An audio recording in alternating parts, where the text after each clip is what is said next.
এই তুমি কি আমার জন্য পুজোর মার্কেট করে আনছো নাকি? টেবিলে তিনখান শাড়ি দেখলাম। হ্যাঁ, তোমার জন্যই আনছি। ভালো করে খুলে দেখো তো এক একখান শাড়ির দাম কত হইতে পারে। দেখছি 500-600 টাকা করে দাম হবে, ওর থেকে 1 টাকা বেশি হলে তুমি ঠকছো।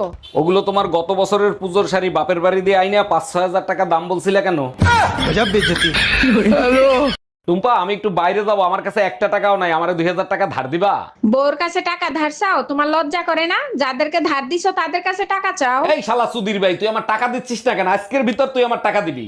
আরে গালি দিচ্ছ কেন? ভালোভাবেও তো চাইতে পারো, তাই না? আরে বাবা, গালি কোথায় দিচ্ছি? ও তো তোমার ভাইয়ের কাছে ফোন দিছি। এই আমার দিকে তাকাও তো, দেখো তো আমি আগে থেকে অনেকটা মোটা হয়ে গেছি নাকি। মোটা হইলেই বা কি আসে যায়? মোটা মেয়েদেরকেও অনেক কিউট লাগে। ওরে আমার বাবুটা সত্যি তা কিরকম কিউট লাগে বলো তো। মোটা মেয়েরা হইলো গোলুমলু, একেবারে কিউট হাতির বাচ্চা। আচ্ছা ভাবি, নিচে 8-10টা ছেলে মেয়ে দুষ্টুমি করতেছে, ওগুলো কি সব আপনার ছেলে মেয়ে? অরুণ ভাই, সবগুলো আমার ছেলে মেয়ে। কেন, আপনার সাথে কোনো বেয়াদবি করছে নাকি? না ভাবি, বিয়াদবি করে নাই। আপনি এই জামানায় 8-10টা ছেলে মেয়ে নিলেন, ভাইরে কিছু বলতে পারলেন না? অরুণ ভাই, আপনার ভাইকে অনেকবার বলছি, কিন্তু সে তো কানে শুনে না, জন্মগত বয়রা। হ্যালো, কেমন আছো?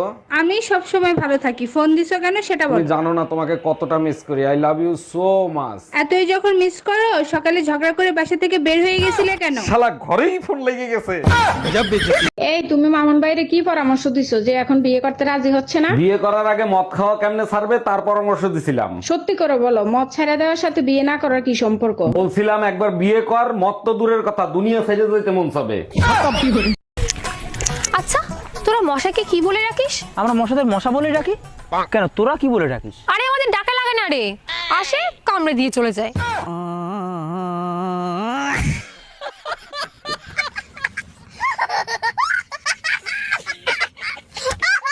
এই তুমি আশপাশের সব ভাবিদেরকে মিথ্যে কথা বলছো কেন? তোমার খাইসলত ভালো তো, তার জন্য। তাই বলে তোমার হইছে ক্যান্সার আর সবাইরে বলে বেড়াবা তোমার হইছে এইডস? কারণ আমি মরার পর যেন তোর আশপাশের ভাবিরা তোর থেকে 10 হাত দূরে থাকে। Bye bye, tata. এই তুমি মামুন ভাইরে কি পরামর্শ দিছো যে এখন বিয়ে করতে রাজি হচ্ছে না? বিয়ে করার আগে মদ খাওয়া কেমনে ছাড়বে তার পরামর্শ দিছিলাম। সত্যি করে বলো, মদ ছেড়ে দেওয়ার সাথে বিয়ে না করার কি সম্পর্ক? বলছিলাম একবার বিয়ে কর, মদ তো দূরের কথা, দুনিয়া ছেড়ে যেতে মন চাবে। এই এত রাত হইলো কেন? কোথায় গেছিলা তুমি? গুরুর বাণী শুনতে গেছিলাম। গুরুজি বলছে জীব হত্যা মহাপাপ। খুব ভালো করছো, এবার চলো ঘুমাইতে যাবা। তোমার সাথে আর ঘুমাবো না, তোমার সাথে ঘুমাইলে অনেক জীব মারা যাবে। আমার নিচে অনেক জিদ জমা হয়ে আছে, ওগুলো তুমি মারবা না বাইরের লোক দিয়ে মারাবো। ভোলা বাবার বার করে দিয়ে এটা ভোলা বাবার কাছে কি চাইলি? হ্যাঁ আরে বাবু, আমি তো কিছু চাইতে যাইনি, আমি তো শুধু বলতে গিয়েছিলাম। হ্যাঁ, ভোলা বাবাকে তুমি আবার কি বলতে গিয়েছিলে? এ ভোলে বাবা, তোমাকে আমি কি চাইছিলাম আর তুমি আমাকে কি গুজে দিলে? এই যে ম্যাডাম, বয়ফ্রেন্ডের জন্য অপেক্ষা করতেছেন? জি না, আমার কোনো বয়ফ্রেন্ড নাই। এত সুন্দর মেয়ের বয়ফ্রেন্ড নাই, বিশ্বাস হয় না। কি করলে বিশ্বাস করবেন? আমারে বয়ফ্রেন্ড বানায় দেখান। আমার কিউট একটা হাজবেন্ড আছে।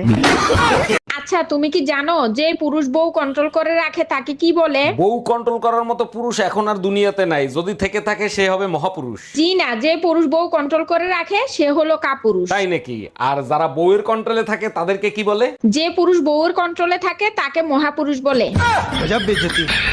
কিরে, আজকে সন্ধ্যাবেলা কই গেছিলি তুই? সন্ধ্যাবেলা বেগুন ক্ষেত্রে করতে গেলাম চুরি, তুই আর ভালো হইলি না। বেগুন অমনি আমার হাতটা নিল ধরি, সর্বনাশ, তারপর কি হইছে? ভৈরা নিয়া ভৈরা দিল।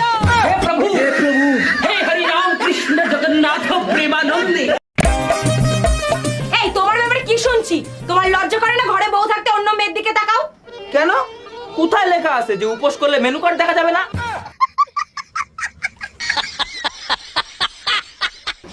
দাঁড়া, তোর আজকে হচ্ছে।